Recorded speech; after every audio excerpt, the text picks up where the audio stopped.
kailan mo na muling narinig yung Holy Spirit? Yan ang tanong. Kailan mo huling narinig yung Holy Spirit na mangusap sa iyo?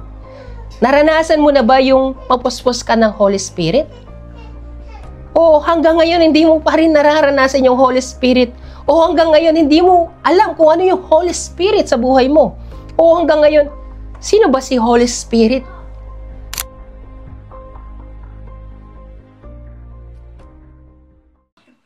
Basahin natin ulit ang mensahe ng ating Panginoon sa Aklat ng Pahayag chapter 3 verse 14 to 22.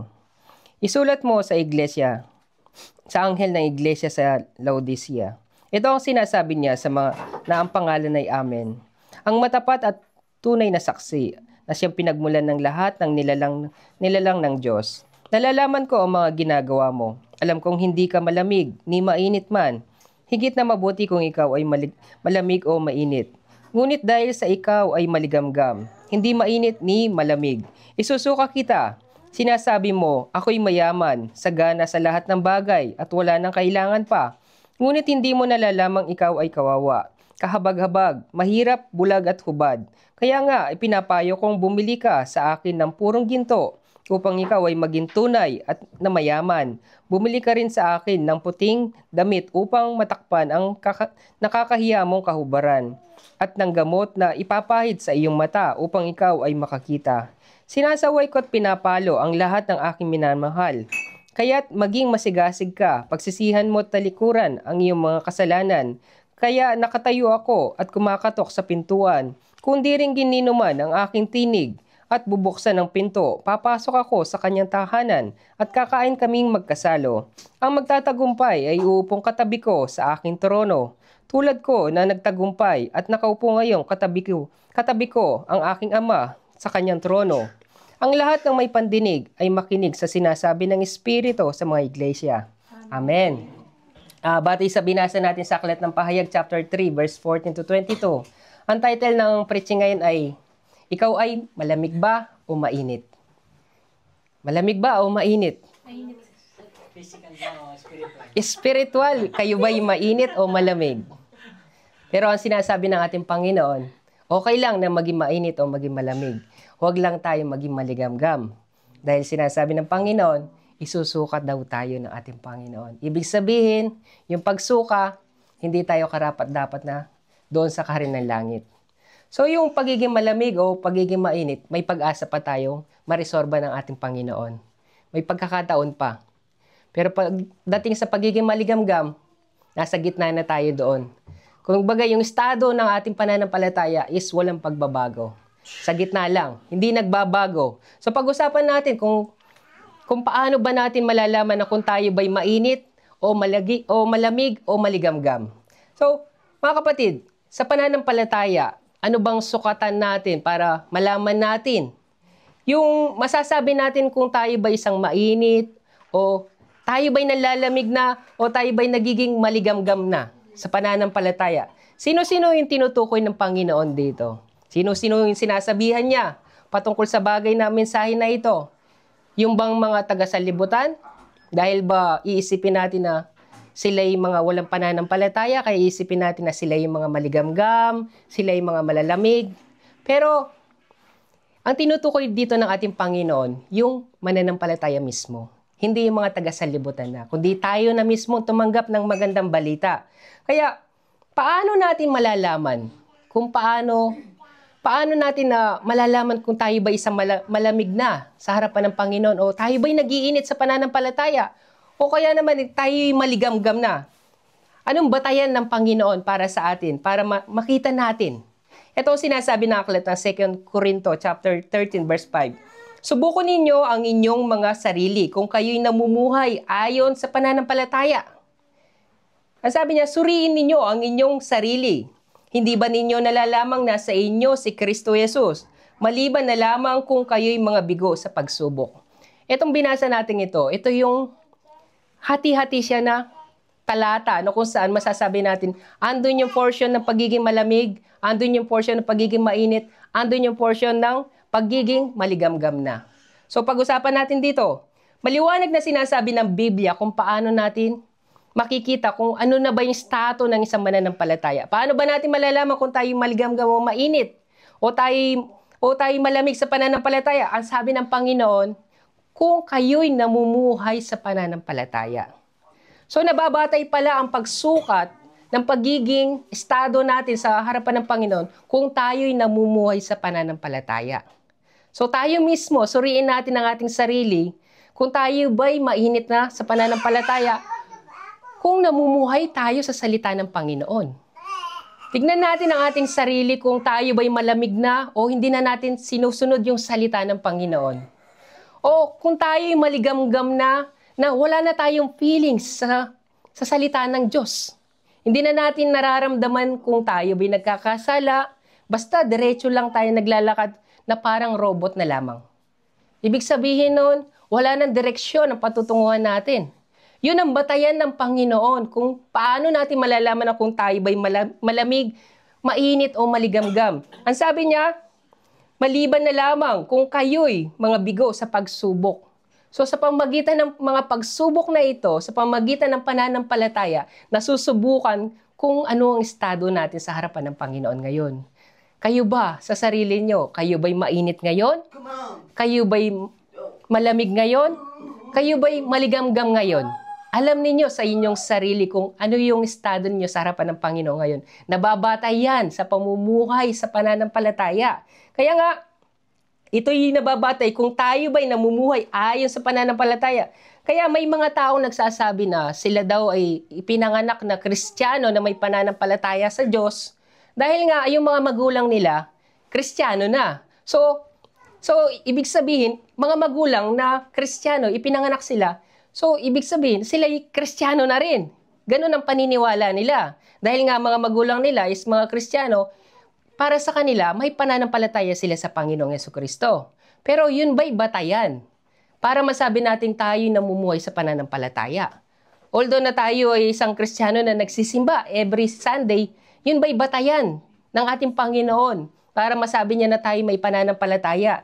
Di niyo ba alam na yung mga ipinanganak na Kristiyano, sila pa yung maituturing na mas maligamgam kesa sa mga taong may pananampalataya sa salibutan. Hindi ko nilalahat-lahat to. Pero mostly sa mga ipinanganak na Christian, sila pa yung mga tao na kapag sinabihan mo sila sa isang bagay, patungkol sa salita ng Diyos, ang nasa isipan nila, alam ko na iyan. Kasi nga, mula pagkabata, naririnig na nila ang salita ng Panginoon. So, para sa kanila, normal na lang lahat ng nangyayari sa paligid, yung pagpe-praising, yung pakikinig na salita ng Diyos, normal para sa kanila lahat ng yan. Kasi nga, mula pagkabata, nasaksihan na nila yan. Wala nang bago para sa kanila. Wala na silang nararamdaman. Ibig sabihin, feelings. Wala nang feelings. Pero hindi ko nilalahat ng mga Kristiyano. Dahil may mga magulang din na nagtuturo sa kanilang mga anak kung paano sila mamumuhay ayon sa salita ng Diyos. Pero karamihan sa mga mananampalataya na ipinanganak sa Christian, sila pa yung mas maituturing mong maligamgam. Katulad ko, ako'y lumaki 7 years old sa aking lola bilang mga Kristiyano.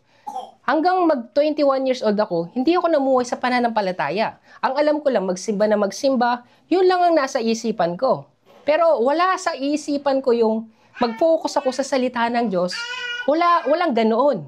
Kaya nga masasabi ko sa sarili ko na hindi lahat ng Kristiyano ay namumuhay talaga sa salita ng Diyos. Kaya ako mismo sa sarili ko, hindi talaga ako namuhay bilang tapat sa Panginoon at hindi ako namuhay sa pananampalataya mismo. Paano ko nasaksihan yun? Kung paano mo tinatanggap ang Panginoon, doon mo lang mararanasan, doon pala mag-uumpisa yung sasabihin mo, may pananampalataya ka sa Panginoong Jesucristo.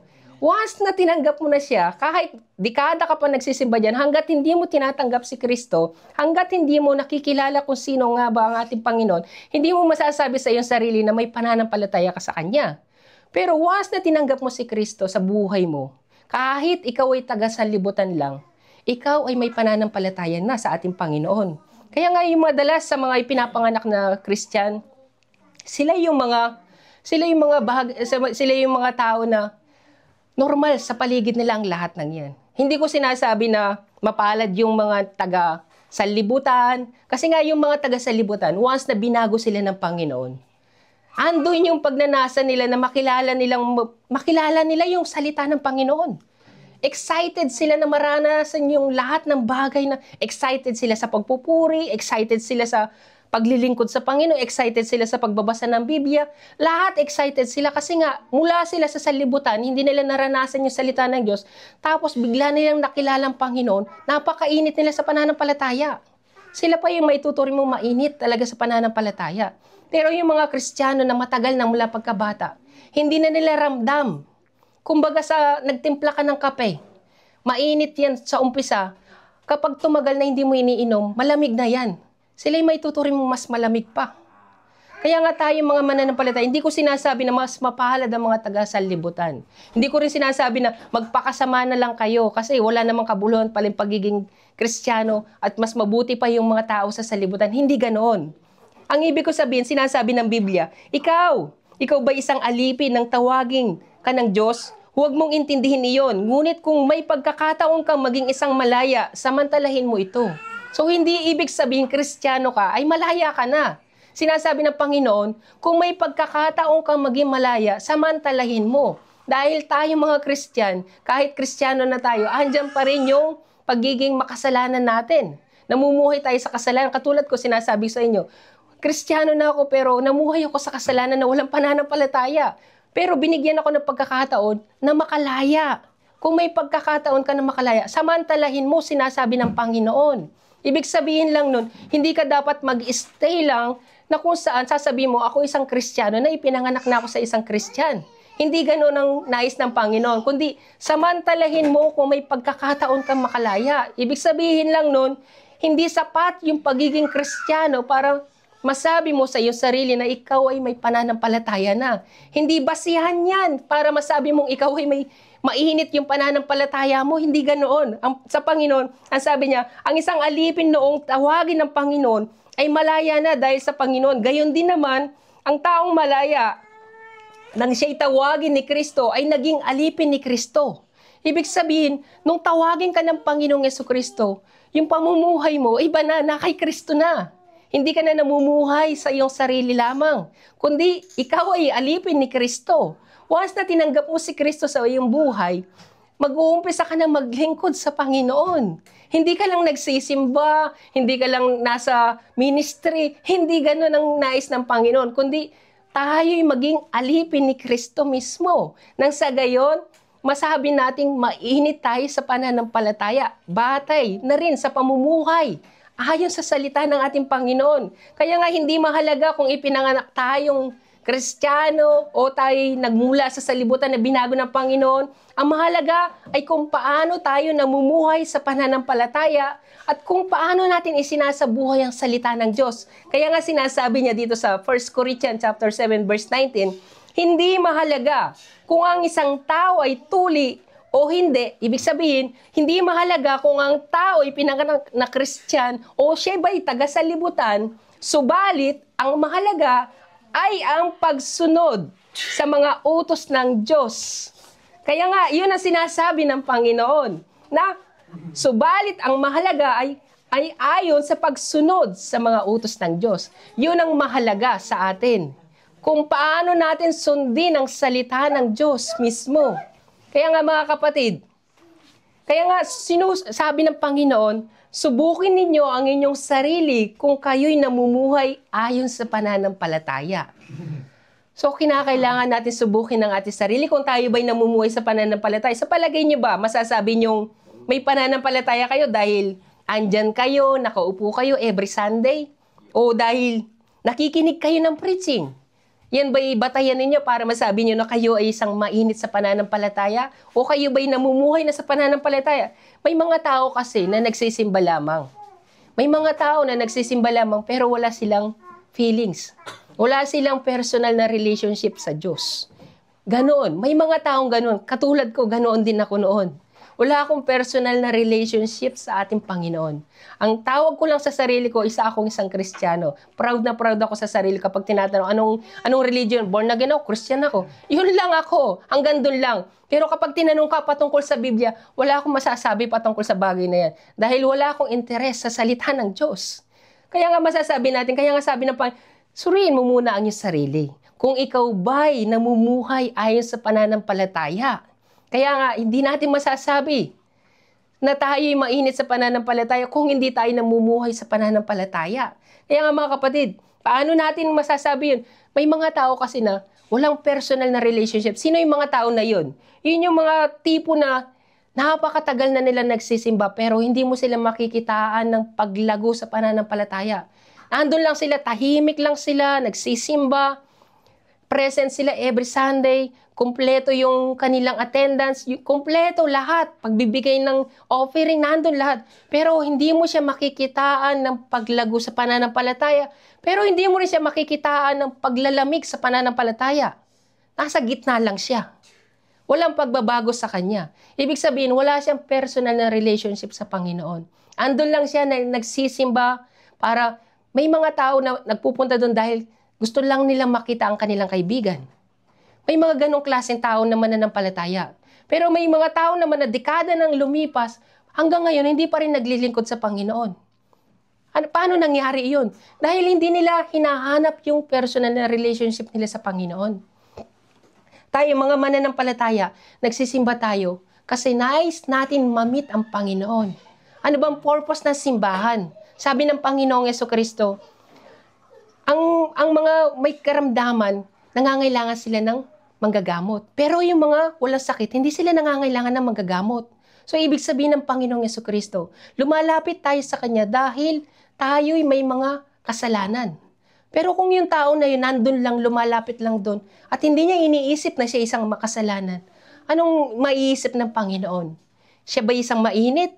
O siya ba isang malamig? Siyempre, isipin ng Panginoon, siya isang maligamgam. Kaya nga, isusuka ka ng Panginoon. Kaya nga, tignan ninyo yung mga mananampalataya. Napakahaba ng panahon na sila'y nagsisimba. Pero bakit wala silang desire na maglingkod sa Panginoon? Dahil hindi pa sila hinog sa pananampalataya? Hindi. Dahil hindi talaga nila hangad na maging mainit o maging malamig. Dahil kung sila ay naging mainit sa pananampalataya, mararamdaman nilang lalamig sila sa pananampalataya din. Andun yung karanasan nila sa buhay pananampalataya. Kaya nga, hindi mo makikitaan yung pagbabago sa kanila. Makikita mo yan sa mga taong walang pagkilos sa buhay nila. Basta nagsisimba lang sila. Kaya nga sabi ng Panginoon, ang lahat ng may pandinig ay makinig sa sinasabi ng Espiritu sa mga iglesia. Ibig sabihin lang nun, sa bawat pangungusap ng ating Panginoon, dapat naririnig mo ang Holy Spirit. Habang nakikinig ka ng preaching, naririnig mo ang Holy Spirit sa iyo. Sa paanong paraan mo maririnig ng Holy Spirit? Dito mismo sa puso mo. Lahat ng mga preaching tatagos sa puso mo. Ibig sabihin, naririnig mo ang Holy Spirit. Meron kang koneksyon sa Panginoon. Nagsasalita ang Panginoon, naririnig mo siya. Hindi ang preacher, kundi ang Holy Spirit mismo. Yan ang sinasabi ko sa inyo, na may mga taong nagsisimba na walang personal na relationship sa Panginoon. Hindi nila naririnig yung Holy Spirit mismo. Wala sa kanila. Paano ba natin, kaya nga sinabi ng ating Panginoon, sino ba sinasabihan niya tayo na binanggit dito na makinig kayo sa sinasabi ng Espiritu. So kayo, kailan mo muling narinig yung Holy Spirit? Yan ang tanong. Kailan mo huling narinig yung Holy Spirit na mangusap sa iyo? Naranasan mo na ba yung mapuspos ka ng Holy Spirit? O hanggang ngayon hindi mo pa rin nararanasan yung Holy Spirit? O hanggang ngayon hindi mo alam kung ano yung Holy Spirit sa buhay mo? O hanggang ngayon, sino ba si Holy Spirit? Yan yung sinasabi ko sa inyo na yung mga tao na walang personal na relationship sa Panginoon. Sino yung mga tao na yun? Every preaching, ang Holy Spirit ay laging nangungusap sa atin. Naririnig ba ninyo sa inyong tenga? Sabi ng Panginoon, makinig kayo sa sinasabi ng Espiritu. Ibig sabihin, siguradong maririnig nyo ito. Tatagos ito sa puso nyo dahil naririnig ninyo yung pangungusap ng Holy Spirit sa inyo. Kaya nga sabi ng Panginoon, marahil, naririnig nyo ako. Pero, yung Holy Spirit, baka hindi nyo naririnig ngayon. Kasi nga, sinasarado natin ang ating puso. Sinasarado natin ang ating mga tenga. Ayaw natin pakinggan ang mensahe ng Panginoon. Andyan lang tayo nakaupo dyan. Hindi natin ina-accept lahat ng mga naririnig natin. Kasi nga, ayaw natin pakinggan ang Holy Spirit. Kailan kayo huling umiyak sa pamamagitan ng preaching? Kailan nyo huling na-realize na kayo ay makasalanan sa pamamagitan ng preaching? Yun yung sinasabi ko sa inyo na napapakinggan ninyo yung salita ng Holy Spirit. Kapag narinig ninyo yung salita ng Holy Spirit, masakit sa puso. Mararamdaman mo na, nagkasala ako sa Panginoon. Kaya iiyak ka sa preaching. Yun yung sinasabi ko sa inyo na may connection kayo sa Holy Spirit pagdating sa preaching. Kaya nga, yung puso natin, huwag mong patigasin. Kaya nga, dyan mismo malalaman kung ikaw ba'y malamig, ikaw ba'y mainit, o ikaw ba'y maligamgam na pinapatigas mo ang puso mo kahit na marinig mo ang preaching. Wala sa iyo, talbog lang sa iyo yung preaching. Kasi nga, hindi mo pinapakinggan yung tinig ng Espiritu Santo. Pero kung papakinggan mo yung tinig ng Holy Spirit, sigurado, mararamdaman mo sa puso mo, magkakaroon ka ng konsensya sa lahat ng kasalanan na meron ka. Pagsisisihan mo yan. Ngayon, pagsisisihan mo lahat ng kasalanan mo. Iiyak lang ba tayo kapag may problema tayo, kapag meron pag marami na tayong problema, idudulog lang ba natin sa Panginoon yun, tsaka lang tayo iiyak sa harapan ng Panginoon? Kailan ba ninyo naramdaman yung iiyak kayo dahil makasalanan kayo? Yung na-realize mo sa pamagitan ng preaching, Lord, tama ka, makasalanan ako. Totoo ang sinasabi mo, nagkasala ako sa iyo sa pamagitan ng iyong salita, nangusap ka sa akin. Na-realize ko ngayon na ako isang makasalanan. Kailan nyo naranasan yung ganong bagay? Kaya nga mga kapatid, check ninyo ang puso nyo, baka maligamgam na kayo. Baka kayo ay hindi nyo na nararamdaman yung presence ng Holy Spirit. Hindi nyo na nararamdaman yung sakit sa puso. Kahit na basahin mo ang salita ng Diyos, kahit na gumawa ka ng kasalanan, wala ka na nararamdaman na feeling sa harapan ng Panginoon.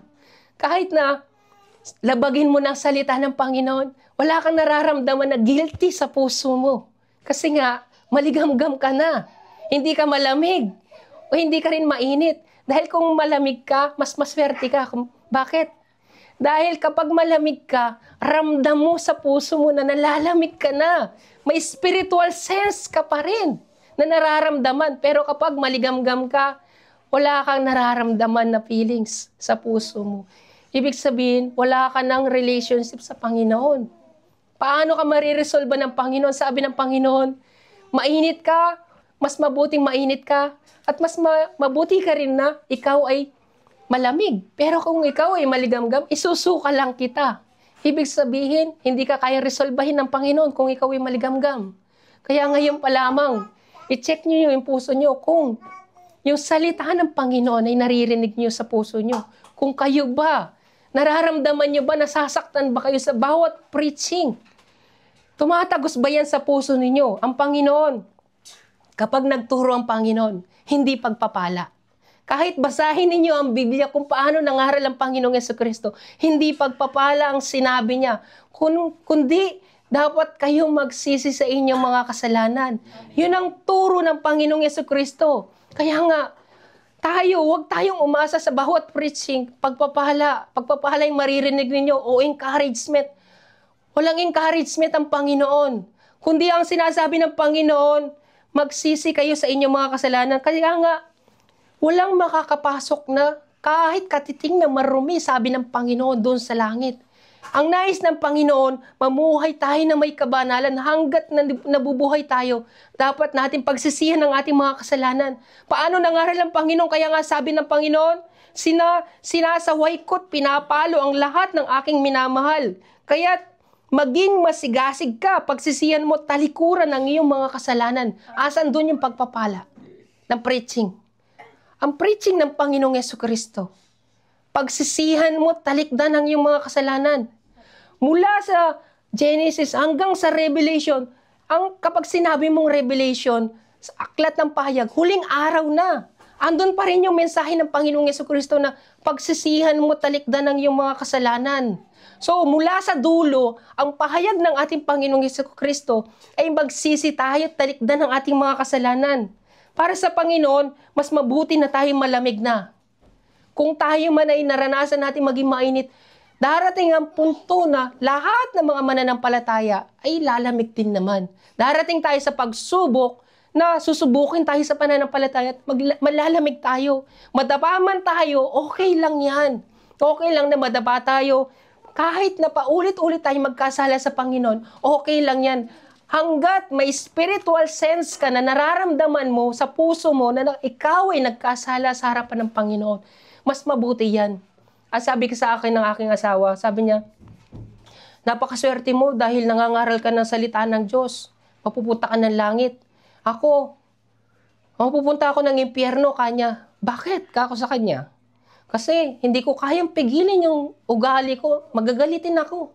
Kaya mapupunta ako ng impyerno. Alam mo, sabi ko sa kanya, mas mapalad ka nga kesa sa akin. Kasi ramdam mo na ikaw isang makasalanan. Ramdam mo, meron kang spiritual sense. May pagkakataon ka pa magsisi sa iyong kasalanan. Kasi ramdam mo na ikaw ay nagkakasala ngayon. Paano kung ikaw ay maging maligamgam? Hindi mo na kinakailangan magsisi kasi wala ka ng damdamin. Kaya nga hanggat nararamdaman ninyo yung nagkakasala kayo sa harapan ng Panginoon, go lang kayo, lumapit kayo sa Panginoon, magsisi lang kayo. Ang Panginoon, welcome kayo para sa Kanya. Ang Panginoon, ang nais niya, resolbahin ang lahat ng inyong kasalanan. Kayo'y baguhin niya. Alam ng Panginoon, kaya nga nandiyan ang Panginoon kasi nga, hindi kaya ng tao yan. Kundi ang Panginoon mismo ang tutulong sa atin para tayo magkaroon ng banal na pamumuhay. Kaya nga nandiyan yung Holy Spirit. Pakinggan ninyo ang Holy Spirit. Alalahanin nyo kung kailan nyo narinig yung Holy Spirit sa buhay nyo. Kung paano mangusap ang Holy Spirit sa inyong buhay. Alalahanin nyo. Kung hindi nyo pa naranasan ng Holy Spirit, pagsisihan ninyo ang inyong kasalanan dahil maligamgam pa rin kayo hanggang ngayon. Kung hindi nyo nararanasan ng Holy Spirit, ni hindi nangungusap sa inyo ang Holy Spirit, ni hindi niya kayo binibigyan ng konsensya, hindi ang Holy Spirit ang may problema, kundi kayo mismo. Sarado ang puso mo. Hanggang ngayon, sarado ang puso mo. Sarado ang tenga mo, kaya hindi mo nararanasan ang Holy Spirit.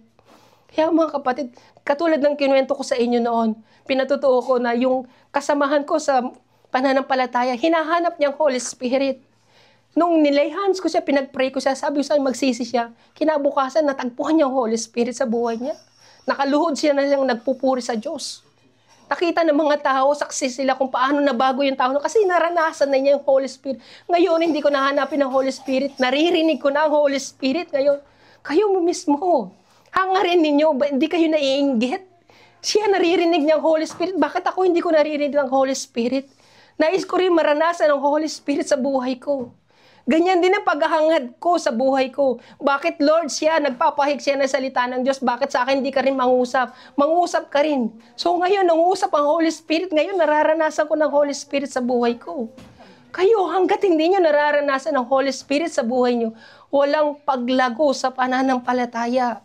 Dahil sinasabi ng Panginoon, kung kayo'y malayo sa akin, hindi kayo magbubunga na sagana. Ngunit kung kayo'y malapit sa akin, kayo'y magbubunga na sagana. So paano kayo magbubunga na sagana kung wala sa inyo ang ating Panginoong Jesucristo sa buhay ninyo? Paano nyo masasabing mainit kayo sa pananampalataya kung wala sa inyo ang ating Panginoong Jesucristo? Sarado ang puso ninyo. Kaya nga, dito, may dalawang lalaking pumasok sa templo upang manalangin. Meron kasing dito na isang kwento na kung saan yung talinghaga ng ating Panginoon, na isang talinghaga na kung saan yung isang pariseo at isang maniningil na buwis. Dito, pumasok yung dalawang tao. Isang pariseo, nagdasal siya sa harapan ng Diyos. Nagdasal siya patungkol sa kanyang sarili. Ang sabi niya, O Diyos, nagpapasalamat ako sa iyo sapagkat hindi mo ako pinabayaan. Hindi ako katulad ng mga magnanakaw, mandaraya, mga ngalunya, o kaya'y katulad ng mga maniningil ng buwis na ito. Ako'y 2 beses na nag-aayuno. Nagbibigay din 10 bahagi. Pinagmalaki niya sa harapan ng Panginoon lahat ng ginagawa niya. Nasaan yung pagsisisi doon? Wala. Wala yung pagsisisi niya doon. Pero yung maniningil ng buwis, sabi niya, samantalang ang maniningil ng buwis na may nakatayo sa malayo at di man lamang makatingin sa langit, dinadagukan niya. Sabi niya, dinadakuhan. Kinakabog niya ang puso niya. Sabi niya, O Diyos, mahabag po kayo sa akin na isang makasalanan. Kayo ba? Bakit niya ginaganon? Kasi nga gusto niya maramdaman. Masakit sa puso niya, ramdam niya yung kasalanan na meron siya. Alam ninyo, sa pagpapalayas ko ng Diablo, ganun ninyo, kabugin ninyo. Lumayas ka, demonyo, na sa gayon ang Holy Spirit ay pumasok sa inyo. Amen. Kabugin ninyo yung puso ninyo, na sa gayon magkaroon ng damdamin ng puso ninyo. Kabugin ninyo, baka sakali, mawala yung pagiging maligamgam. Baka sakali, mawala yung pagiging manhid ng puso. Baka sakali, maramdaman nyo na yung salita ng Holy Spirit sa buhay ninyo. Kaya nga, ano sabi ng Panginoon? Sinasabi ko sa inyo, ang lalaking ito ay uuwing pinatawad sa kanyang mga kasalanan. Ngunit, yung nauna ay hindi, sapagkat ang sino man nagmamataas ay ibababa. Ngunit ang nagpapakumbaba ay itataas. Amen. Kailan nyo huling naranasan yung masaya ka? Umuwi kang masaya na dahil alam mo, pinatawad ka sa iyong mga kasalanan. Kailan yung huling naramdaman mo, Lord, ganito pala kasaya yung maranasan na pinatawad mo ako sa aking mga kasalanan. Yung makahingi ako ng tawad sa aking mga pagkakasala. Kailan yung huli na yun? Kailan yung huling araw na umiyak ka dahil sa iyong mga kasalanan at naramdaman mo, pinatawad ka ng Panginoon sa iyong kasalanan? Kailan? Kaya nga sabi ng Panginoon, yung tao na yun, uuwi siya na pinatawad sa kanyang kasalanan. Every service, umuwi kayo ng tahanan. Naisip niyo ba na kayo'y pinatawad na ng Panginoon sa iyong kasalanan? O mahalaga lang sa inyo na kayo'y nakapagsimba lang? Hindi ba mahalaga sa inyo na isipin ninyo na nagsimba kayo, masaya kayo dahil na-meet ninyo ang Panginoon at na kayo ay nabago muli sa pamagitan ng salita ng ating Panginoon? Kailan? Kailan kayo umiyak sa harapan ng Panginoon na pagsisihan ninyo ang inyong mga kasalanan? Hindi ba kayo iiyak para pagsisihan ng inyong mga kasalanan? O wala kayong nararamdaman na dapat ako magsisi sa aking mga kasalanan kasi maligamgam na ako? Pero kung kayo ay malamig, mararamdaman nyo sa puso nyo na kayo ay dapat magsisi sa inyong mga kasalanan. Dalawa lang yan. Malamig kayo o maligamgam. Dahil kung mainit kayo, punong-puno kayo ng damdamin sa Panginoon. Andyan yung pagnanais ninyo makilala ang Panginoon. Andyan yung excited ka magsimba. Andyan yung excited ka marinig ang salita ng ating Panginoon. Kaya nga mga kapatid, huwag niyong sayangin ang pagkakataon na binibigay sa inyo ng ating Panginoong Yesus. Minsan lang ginawa ng Diyos sa atin iyan. Minsan lang niyang isinugo ang kanyang buktong na anak dito sa mundong ito. Si Kristo'y nag-alay ng dugo at buhay doon sa krus. Ang dugo niya mismo ang siyang naging pantubos sa ating mga kasalanan. Minsan lang ginawa iyon ng ating Panginoong Jesucristo. Siya ay namatay, pero muli siyang nabuhay. Nangako ang ating Panginoong Jesucristo na siya'y muling babalik. Babalik siya para saan? Para mag-alay muli ng dugo? Hindi na. Para tubusin lahat ng mga hinirang niya. At ipahataw ang kaparusahan para sa lahat ng mga hindi sumampalataya sa Kanya. Kaya mga kapatid, isipin niyo, nasa huling araw na tayo ngayon. Kakaiba na lahat ng mga nangyayari sa Biblia ay nagaganap na. Nasa huling araw na tayo. Kailan niyo pagsisisihan ang inyong mga kasalanan? Sa araw na dumating ang Panginoong Jesucristo, hindi maaari yun. Hindi maaari yun. Kaya nga sabi ng Panginoon, kung ikaw ay malamig, pwede ka pang magsisi ngayon. Kung ikaw ay mainit, mabuti rin naman. Pero kung ikaw ay maligamgam sa araw na iyon, paano? Isusuka kita. Ibig sabihin, hindi ka karapat-dapat na makapasok ng kaharian ng langit. Minsan, iniisip natin, bakit naman natin nararanasan yung mga ganitong bagay? Bakit naman natin na yung mga bagay na pagsubok sa buhay natin, napakabigat. Madalas, alam nyo, madalas sa pagsubok natin, sino sinisisi natin? Ang dyablo. Bakit natin sinisisi ang dyablo? Gayong, yung dyablo, although na ina-allowed ng Panginoon na tayo subukin ng dyablo sa buhay natin, pero bakit ang nakikita natin lagi ay ang dyablo? Bakit hindi natin nakikita ang sarili natin? Bakit natin hindi nakikita ang sarili natin? Although na ang dyablo nagtukso sa atin, bakit ka nagpatukso? Sinong pinarusahan ng Diyos nung magkasala si Adan? Nung sinabi ni Adan, yung kasing babae na ibinigay mo sa akin. Pinarusahan ba ng Diyos yung babae at si Adan ay hindi pinarusahan? Si Adan ay pinarusahan. Dahil nagpatukso siya. Ganon din tayo. Bakit sinisisi natin lahat sa dyablo? Bakit hindi natin makita ang sarili natin? Kasi nagpatukso tayo. Tayo mismo. Kasi nga, naging mahina tayo. Yun yung pagsubok na sinasabi sa atin ng ating Panginoon. Bigo tayo sa pagsubok. Nabigo tayo kasi nga, ano sabi niya? Wala sa inyo si Kristo. Pero kung nasa inyo si Kristo, sigurado, pagtatagumpayan kayo sa inyong pagsubok.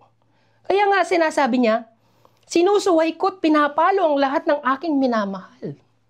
So tayo mga mananampalataya, subukin ninyo. Subukin ninyo kung gaano kayo katigas sa pananampalataya. Malamig ba kayo? Mainit o maligamgam? Kaya nga ina-allowed ng Panginoon, ang ina-allowed niya na subukin tayo ng dyablo para makita kung talaga tayo'y tapat sa pananampalataya. Pero kung minsan, nagiging tama ang dyablo.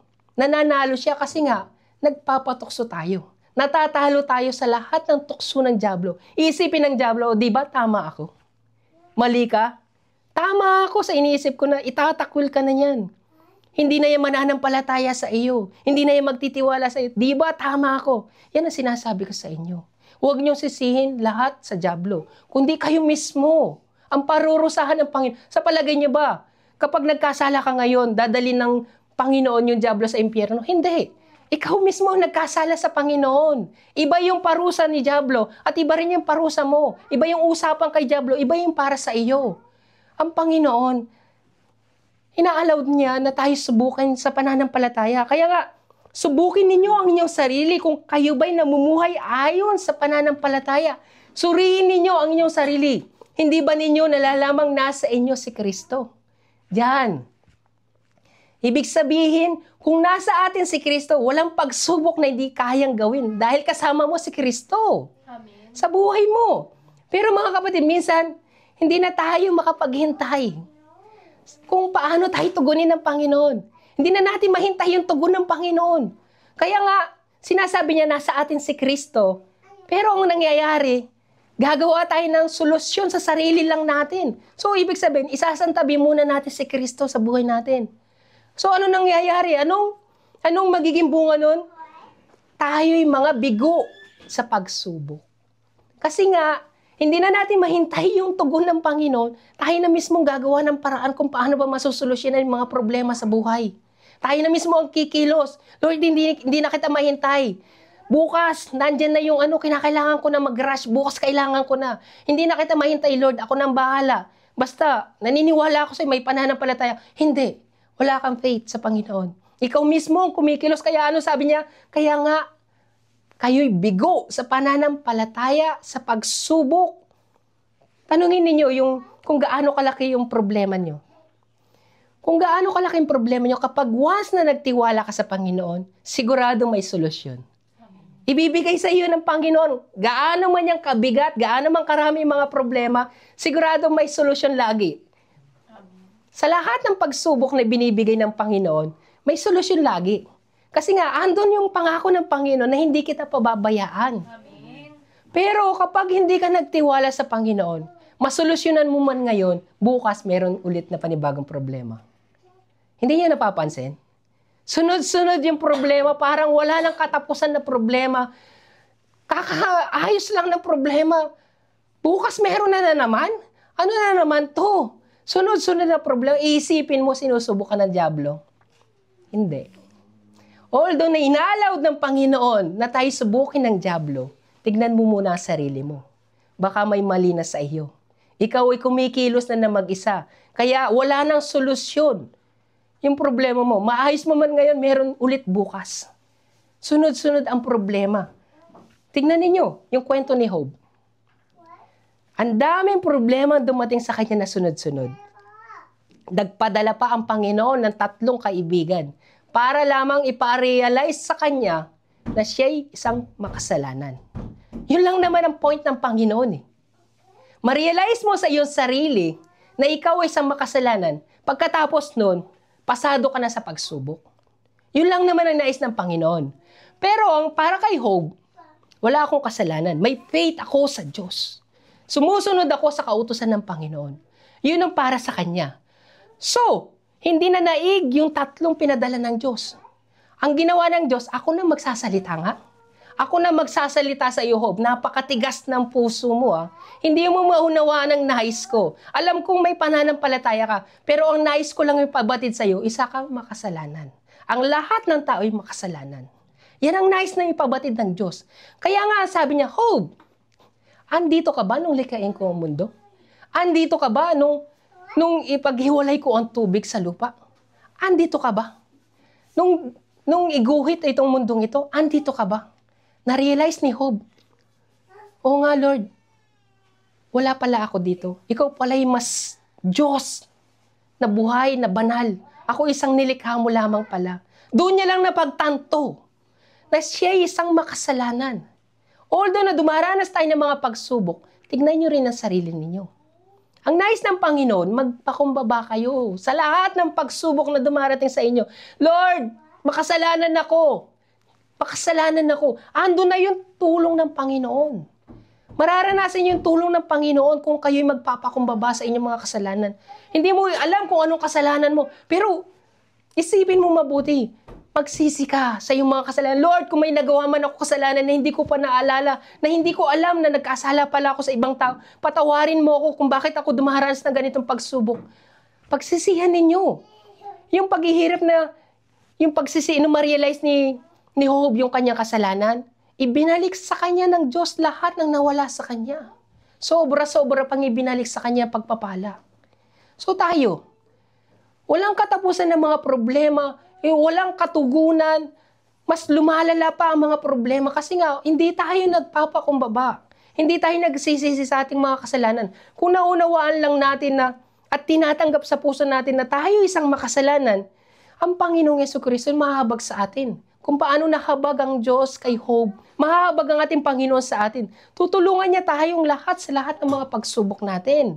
Dahil yan ay pangako niya. Kaya nga, sapagkat ang lahat ay nagkasala at walang sino man makakaabot sa kaluwalhatian ng Diyos. Ang ibig ko sabihin, kapatid, huwag mong ipalagay ang iyong sarili na ikaw ay malinis at walang kasalanan. Sinasabi ng Biblia, lahat tayo isang makasalanan at walang nakaabot sa kaluwalhatian ng Diyos. Kung hindi mo iisipin na ikaw isang makasalanan, sino ka kung ganun? Naabot mo na ba yung tore ng higit pa sa Diyos? Naabot mo na ba ang Diyos para hindi mo isipin na ikaw isang makasalanan? Naabot mo na ba yung nagawa niya? Yun ang nais pabatid ng Diyos kay Job. Naabot mo na ba yung nagawa ko? Para ganyan ka maging matigas ang puso mo. Tayo sa harapan ng Panginoon, unawain mo mabuti, pakinggan mo mula sa iyong tenga, mula sa iyong puso yung banal na Espiritu Santo. Nang sa gayon, yung mensahe ng Panginoon ay tumagos sa puso natin. Isipin mo mabuti, Lord, ako isang makasalanan. Nais ko na marinig ka. Nais ko na marinig ka. Kaya nga, ang sabi ng Panginoon, ito nga ang sinasabi sa kasulatan. Kapag narinig ninyo ngayon ang tinig ng Diyos, iyang inyong puso, huwag patigasin. Huwag niyong patigasin. Tulad ng kayo'y maghimagsik sa Diyos. Kaya't muling nagtakda ang Diyos ng isa pang araw na tinatawag niyang ngayon. Yung ngayon na yun, ngayon ka na magsisi sa iyong mga kasalanan. Hindi bukas, hindi next time, hindi kapag na-realize ko na yung kasalanan ko, hindi. Ang sabi ng Panginoon, iyong puso ay huwag mong patigasin. Kapag iyong narinig ang salita ng Diyos, huwag mong patigasin. Ang iyong puso, ngayon, kapag narinig ninyo ang tinig ng Diyos, inyong puso ay huwag patigasin.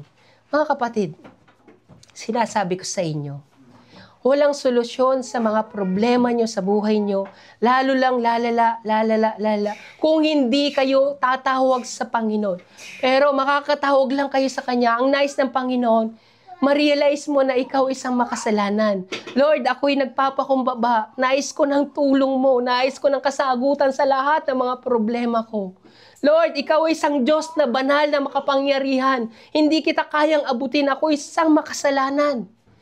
Pagpakumbaba ka sa harapan ng Panginoon. Anong sabi ng Panginoong Yesukristo?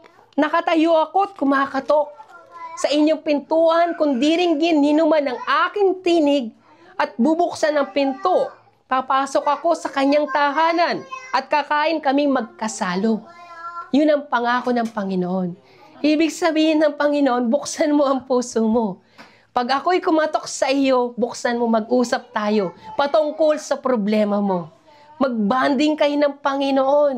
Magkaroon ka ng time sa Panginoon. Magkaroon ka ng time na pakinggan mo yung mensahe niya. Lord, ano bang gusto mong ipabatid sa akin? Magsalita ka sa pamagitan ng Holy Spirit. Nais ko marinig, maranasan man sa buhay ko.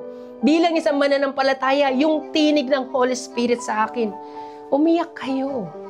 Tangisan ninyo lahat ng mga kasalanan na meron kayo. Yung puso niyo, huwag niyong patigasin. Huwag niyong hintayin. Ang Panginoon ay pumunta sa inyo at lalapit at para patayin yung inyong ilawan. Ano sabi ng Panginoon? Ang lahat na magtatagumpay ay uupong kasama ko sa trono. Ibig sabihin, ipagkakahalob sa inyo ng Panginoon ang buhay na walang hanggan. Kung kayo ay magiging tapat sa Kanya. Kaya nga ang mensahe ng Panginoon, ang lahat ng may pandinig ay makinig sa sinasabi ng Espiritu sa mga iglesia. Simula ngayon, magdasal tayo. Hilingin niyo sa Panginoon. Lord, gusto kong marinig yung tinig ng Holy Spirit sa buhay ko. Nais kong marinig sa puso ko yung panawagan ng Holy Spirit. Kung paano maranasan ko muli maging mainit sa pananampalataya. Hilingin natin sa Panginoon.